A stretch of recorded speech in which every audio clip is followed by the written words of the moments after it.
नमस्कार दोस्तों, आप सबों का स्वागत है बिहार बोर्ड मैट्रिक परीक्षा के लिए लघु उत्तरीय प्रश्न। जो कि प्रश्न है कि मेंडलीव के आवर्त सारणी और आधुनिक आवर्त सारणी में क्या अंतर है। प्रश्न एक बार फिर से सुनिए। मेंडलीव के आवर्त सारणी और आधुनिक आवर्त सारणी में क्या अंतर है। तो आप यहाँ उत्तर लिखेंगे और लिखिएगा यहाँ पे मेंडलीव की आवर्त सारणी और दूसरे तरफ लिखिएगा आधुनिक आवर्त सारणी। अब दोनों में अंतर जो लिखेंगे, इधर एक नंबर देकर के लिखेंगे। मेंडलीव की आवर्त सारणी में एक नंबर देंगे और उसमें लिखेंगे इनमें तत्वों को परमाणु भार के बढ़ते क्रम में सजाया गया है। मेंडलीव की आवर्त सारणी में इनमें तत्वों के परमाणु भार के बढ़ते क्रम में सजाया गया है। अब आधुनिक आवर्त सारणी में एक नंबर देंगे और इसमें लिखेंगे इनमें आवर्तों को परमाणु संख्या के बढ़ते क्रम में सजाया गया है। तो आप समझ गए होंगे कि दोनों में अंतर जो है। एक नंबर में क्या अंतर देखें कि मेंडलीव की आवर्त सारणी में इनमें तत्वों को परमाणु भार के बढ़ते क्रम में सजाया गया है और आधुनिक आवर्त सारणी में परमाणु संख्या के बढ़ते क्रम में सजाया गया है और इसमें परमाणु भार के बढ़ते क्रम में सजाया गया है। तो दोनों में अंतर एक बता दिया। अब अगले अंतर की ओर देखिए।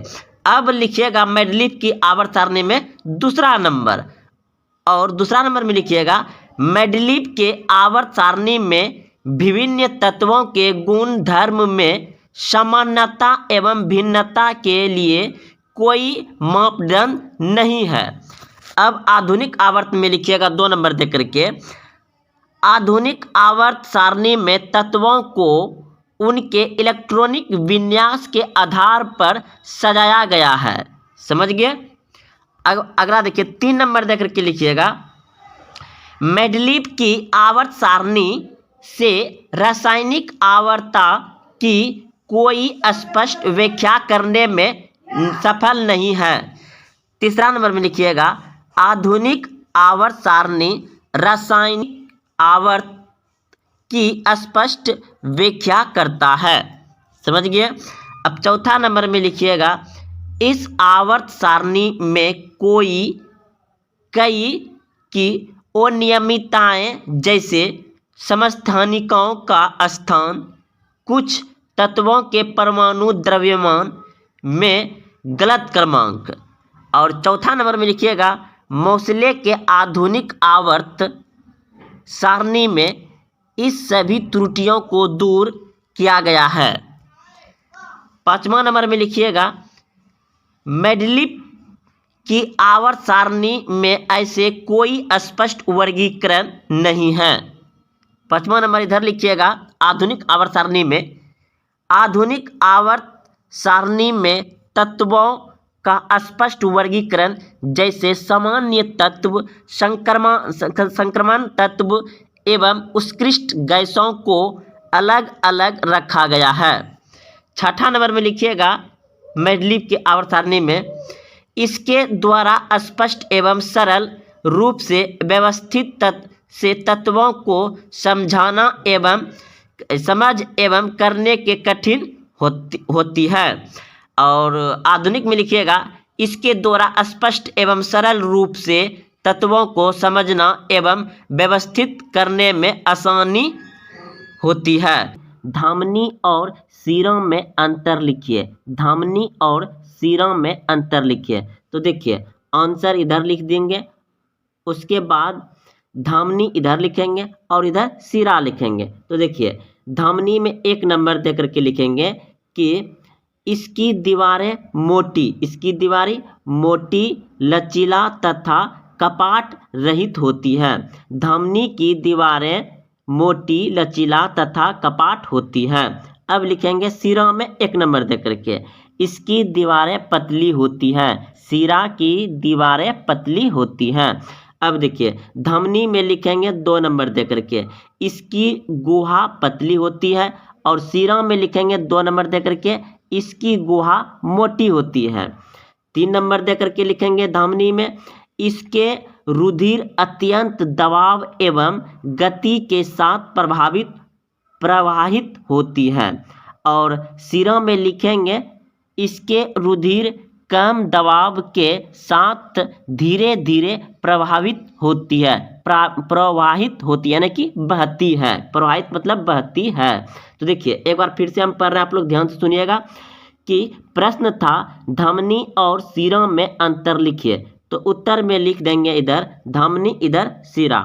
तो धमनी में 1 नंबर दे करके लिखेंगे, इसकी दीवारें मोटी, लचीला तथा कपाट रहित होती है। और सिरा में लिखेंगे, इसकी दीवारें पतली होती हैं। धमनी में फिर 2 नंबर देंगे और लिखेंगे, इसकी गुहा पतली होती है। और सिरा में 2 नंबर दे करके लिखेंगे, इसकी गुहा मोटी होती है। अब इसका लिखेंगे धमनी में, इसके रुधिर अत्यंत दाब एवं गति के साथ प्रवाहित होती है। और सिरा में लिखेंगे, इसके रुधिर कम दबाव के साथ धीरे धीरे प्रवाहित होती है। कि धातुएं विद्युत की सुचालक क्यों होती हैं? धातुएं विद्युत की सुचालक क्यों होती है? 2 उदाहरण दें। तो देखिए उत्तर में लिखिएगा कि धातु के पदार्थ में एक छोर से दूसरे छोर तक विद्युत का प्रवाह होता है, जिसे चालकता कहते हैं। धातु के परमाणुओं के बाह्यतम शोल में 1, 2 या 3 इलेक्ट्रॉन होते हैं, जिसे मुक्त इलेक्ट्रॉन कहते हैं। धातुओं की चालकता उसमें उपस्थित मुक्त इलेक्ट्रॉन के कारण ही होता है। यह इलेक्ट्रॉन धातु से होकर दौड़ सकते हैं और यह विद्युत का संवहन करता है। उदाहरण के लिए सिल्वर यानी चांदी और कॉपर यानी तांबा होता है। देखिए दोस्तों फिर से क्वेश्चन को समझिए अच्छे से। धातुएं के पदार्थ में एक छोर से दूसरे छोर तक विद्युत का प्रवाह होता है, जिसे चालकता कहते हैं।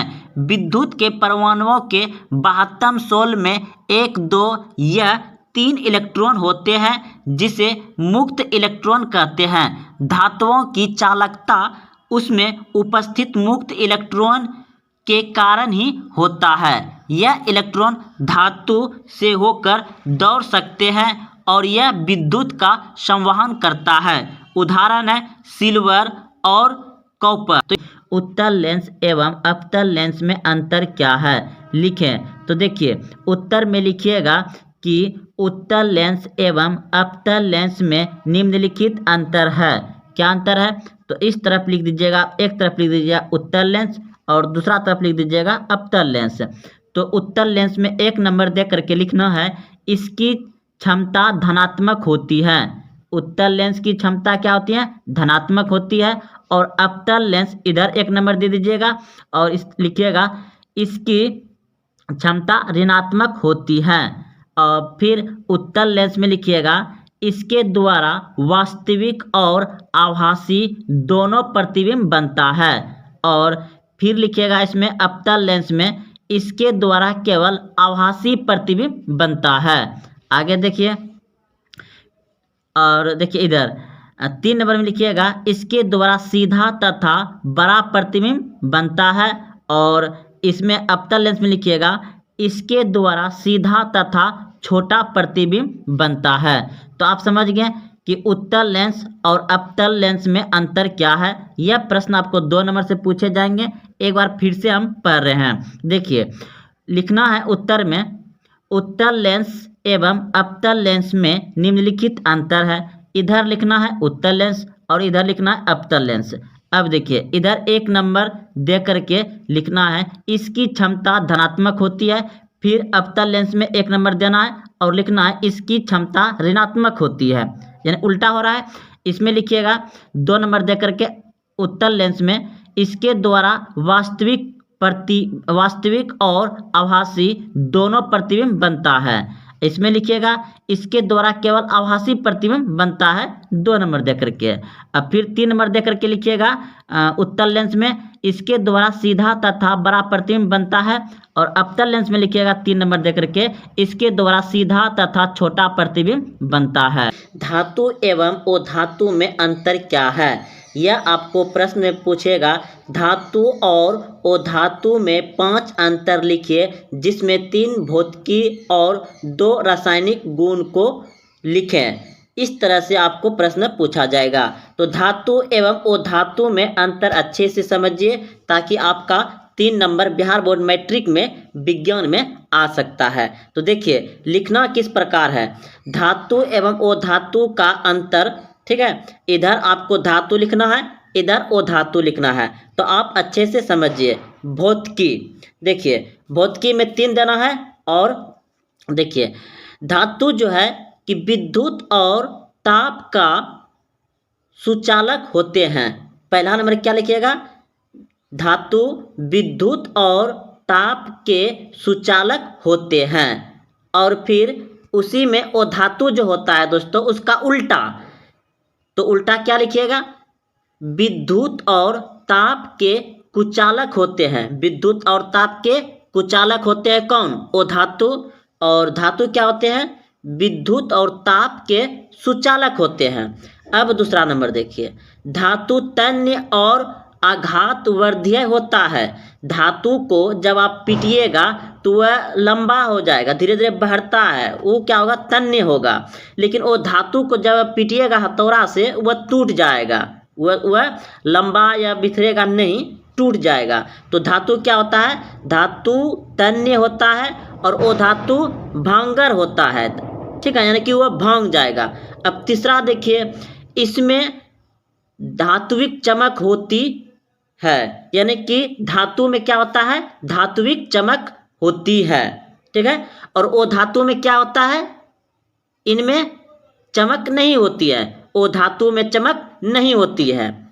आगे देखिए, अब रासायनिक में है क्या, देखिए धातु जो है कि धातु में इलेक्ट्रॉन खोने की है प्रवृत्ति। धातु में क्या है, इलेक्ट्रॉन खोने की प्रवृत्ति है।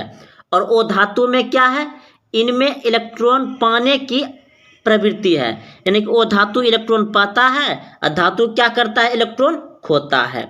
अब 2 नंबर देखिए, धातु के ऑक्साइड भस्मीय होते हैं। धातु के ऑक्साइड क्या होते हैं, भस्मीय होते हैं, ठीक है। और वो धातु क्या होता है, वो धातु के ऑक्साइड अम्लीय होते हैं।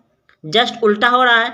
अब देखिए आगे इसी में देखिए, यह जल में घुलकर क्षार बनाते हैं, ये जल में घुलकर अम्ल बनाते हैं। यानी कि धातु जल में घुलकर क्या बनाते हैं, क्षारीय बनाते हैं।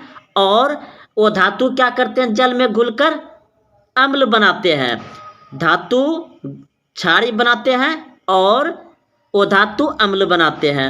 अब देखिए, जैसे आप ले सकते हैं उदाहरण Na2O + H2O, तो क्या बना रहा है, 2NaOH बना रहा है, यानी कि क्या बना रहा है, धातु। तो ये क्या बना रहा है, धातु ऑक्साइड क्षार बना रहा है। अब देखिए CO2 + H2O क्या बना रहा है, मिलके दोनों H2CO3, यानी वो धातु ऑक्साइड अम्ल बना रहा है। तो एक बार दोस्तों आप लीजिए, आप बढ़िया से अच्छे से कॉपी में उतार लीजिए और 2-3 बार पढ़ें ताकि आपको याद हो जाए।